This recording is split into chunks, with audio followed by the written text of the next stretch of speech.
தனக்காக யோசிக்கும் போது தனித்தனியா நிக்கிற நம்ம எல்லாரும் மத்தவங்களுக்காக நம்ம தலைவருக்காக யோசிக்கும் போது ஒன்னா சேர்ற பலம் இருக்குல்ல, இந்த பலம் வேற எங்கேயுமே கிடைக்காது. இது கொடுக்கறதுனால மட்டுமே வர்ற பலம். அப்படி கொடுத்து பலமான கூட்டம் தான் இன்னைக்கு தமிழக வெற்றி கழகமா வளர்ந்து நிக்குது. தளபதி ஒரு காட்ஸ் ஓன் ஷெல்டர் நான் சொல்ல வேண்டிய அவசியம் கிடையாது. ஒரு கட்சி இது வரைக்கும் கட்சிகள் எப்படி இருக்கு?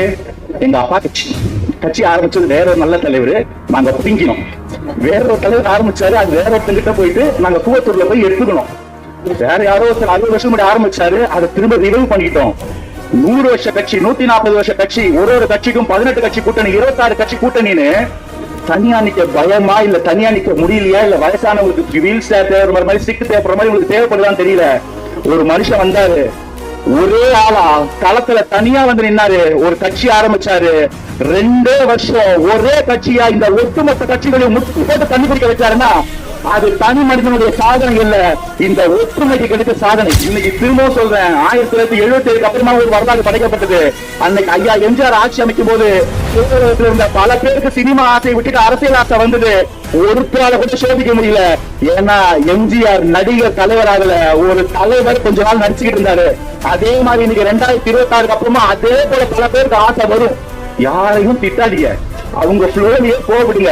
அந்த சின்ன கோடு வரும்போதுதான் தாவேக்கா எவ்வளவு பெரிய கோடுன்றது ஒட்டுமொத்த மக்களுக்கும் தெரியும். அதனால அவங்க அடிச்சுலாம் டைம் வேஸ்ட் பண்ணாதீங்க. ஆனா தியாகு ஓடணும், ஒரு இடத்துல மாறுபடுறேன். சில இடங்கள்ல நம்மள தரம் தாழ்ந்து விமர்சிச்சாங்கன்னா விட்டுருங்க, கண்டுக்காதீங்கன்னு சொல்றீங்க. நோ நோ நோ நோ, என் அண்ணன் தம்பி மேல என் அக்கா தங்கச்சி மேல கையை வச்சாலாம் பார்த்துட்டு இருக்க மாட்டேன். உப்பு கண்டம் போட்டு கொஞ்சம் சட்டபூர்வமாவும் நாகரிகமாவும் பண்ணுங்க, அவ்வளவுதான். அடி வாங்கிட்டு திரும்ப இந்த கண்ணத்தை அடிச்சா இந்த கண்ணத்தை காட்டுறதுக்குலாம் நம்ம வரல. அறம் தாழ்ந்து யார் வாயிலாவது வார்த்தை வந்ததுன்னா அதுக்கு பதில் அம்பு மாதிரி இருக்கணும். அது ஒரு நாள் நிக்கவே கூடாது. நம்ம குவாலிட்டியை மட்டும் பாத்துங்க. அண்ணன் என்கிட்ட சொன்னாரு, அவன் பேசுறது அவன் குவாலிட்டி, உன் பேசுறது உன் குவாலிட்டி, நீ பாசிட்டிவா மோட்டிவேட்டடா ப்ரொடக்டிவா போறான்னு சொன்னாரு. ஆனா அண்ணனையே பேசும்போது பாத்துக்கிட்ட அளவுக்குலாம் நான் தியாகி கிடையாது. என் கூட்டத்துல யாரும் பேச முடியாது. என் தங்கச்சியோ அக்காவையோ அநாகரிகமா பேசுனீங்கன்னா நான் 2 படி இறங்கி நின்னும் பேசுவேன். அப்படி பேசினாதான் பயப்படுறாங்க தியாகு.